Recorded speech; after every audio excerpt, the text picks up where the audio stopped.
everybody. Today we're going to be fitting a shadow awning from Alu-Cab onto the roof rack here. So one thing that we'll be doing is we'll be fitting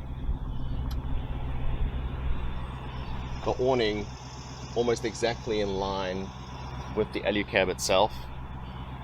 This Alu-Cab is fitted a little bit back on purpose because I have moved it a bit further back from here, otherwise all the weight sits a bit forward. So one thing that this awning is on is it's on removable brackets. I'll be taking those brackets off as well, and then I have to drill some holes in the awning to actually make it fit back in line with the Alu-Cab. This Alu-Cab in particular is fitted on top of, you'll see in the bottom there, GP factor plates. I would definitely recommend those GP factor plates if you get an opportunity to do that. It just keeps the tent a lot more sturdy and your tent will not get ripped off your front runner roof rack. So yeah, let's get started. One thing I did do prior to me installing or getting ready for the installation is I purchased these brackets from OK 4-wheel drive, and these brackets are silver from the factory. What I did do is spray them black so that they just blend in a bit better with the rack.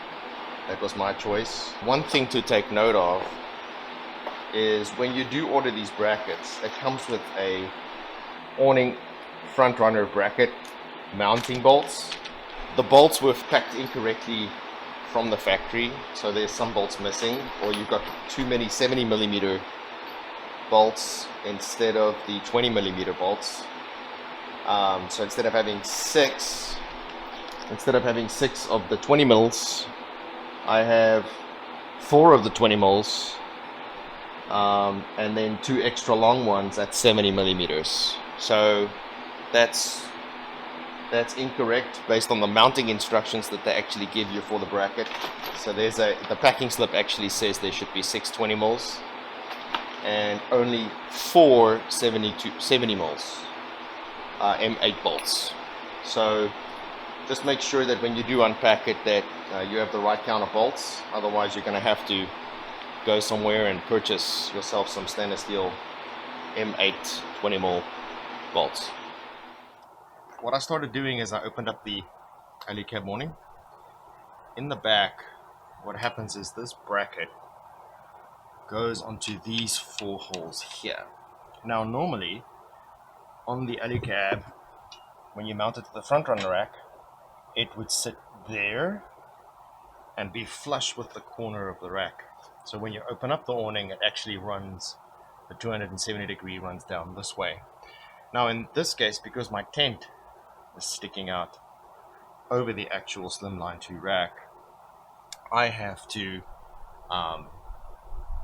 actually drill holes, and there's holes that actually help you align it a little bit further up so you can push the awning out a little bit more. So that's what we're going to do now, is just drill these 2 holes and then hope for the best. I just want to add, the reason why I'm not just using the 2 holes here and I'm going to drill another 2 holes, for the 4 bolts, the corner back of the awning is very heavy. It's the heaviest part of the awning. In the front it only ties with 2 bolts to the awning, but in the back I would recommend 4. So if you do not customize it the way I do, just put it onto the back and you'll be fine, like this, and you'll have a nice straight awning. This will be a normal installation. But because I've gone a bit custom to balance the vehicle for myself, I'm going in this direction. So let's see how it goes.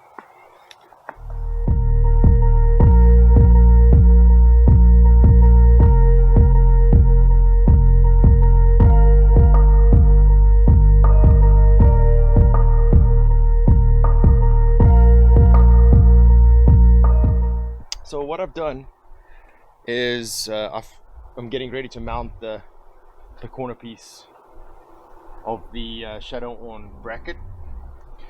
So what you'll see here is there's a screw in the bottom there.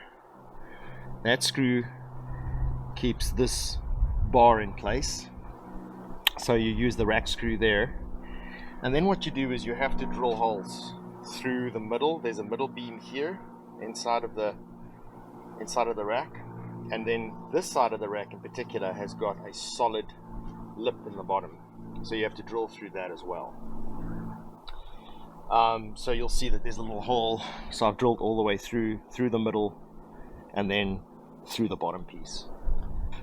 This side has got only a middle beam, no bottom piece. So what you have to do is you have to drill through the middle beam here in the middle of the rack, and then what we do is we're going to put the 70mm stainless steel bolts that comes with the brackets. We're going to mount them here where we drilled the holes through. So yeah, that's it. I'll show you when it's done. We have fitted the awning. Unfortunately, I didn't do any video of that. It took us quite a while to fit it, but what we've done, and you'll see it fits very neatly inside of the Alu-Cab brackets. But what we have here is, you can see we've done the actual where the holes were drilled, fitted perfectly onto the bracket, so it's nice and flush. You see the back of the actual awning is flush with the back of the actual Alu-Cab tent. And then in the front, it was the normal bracket that we've done there, that we got with the set in the back there. Just have to drill all the way through the actual rack as we discussed. But other than that, it went on flawlessly. So something for you to consider if you're interested in doing this in the future. And it sits really neatly in front of all of this. So when we start opening this up, what I like about this setup is it's low.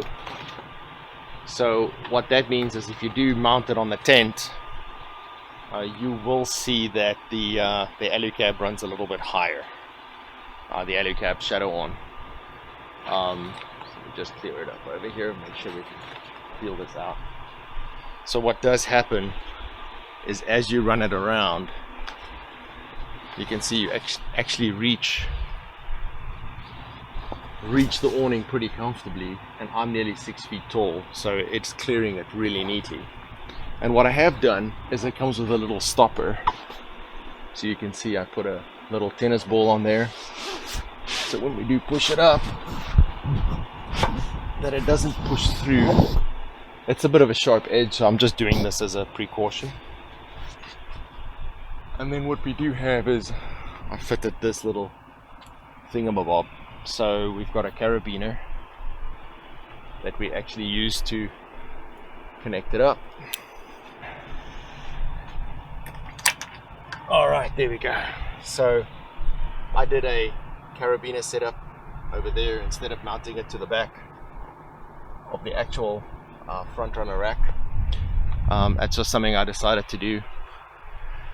And then you'll see it sits very neatly inside of everything. So yeah, just thought you'd be curious if you want to do this setup for yourself at this height and not wanting to drill into your tent.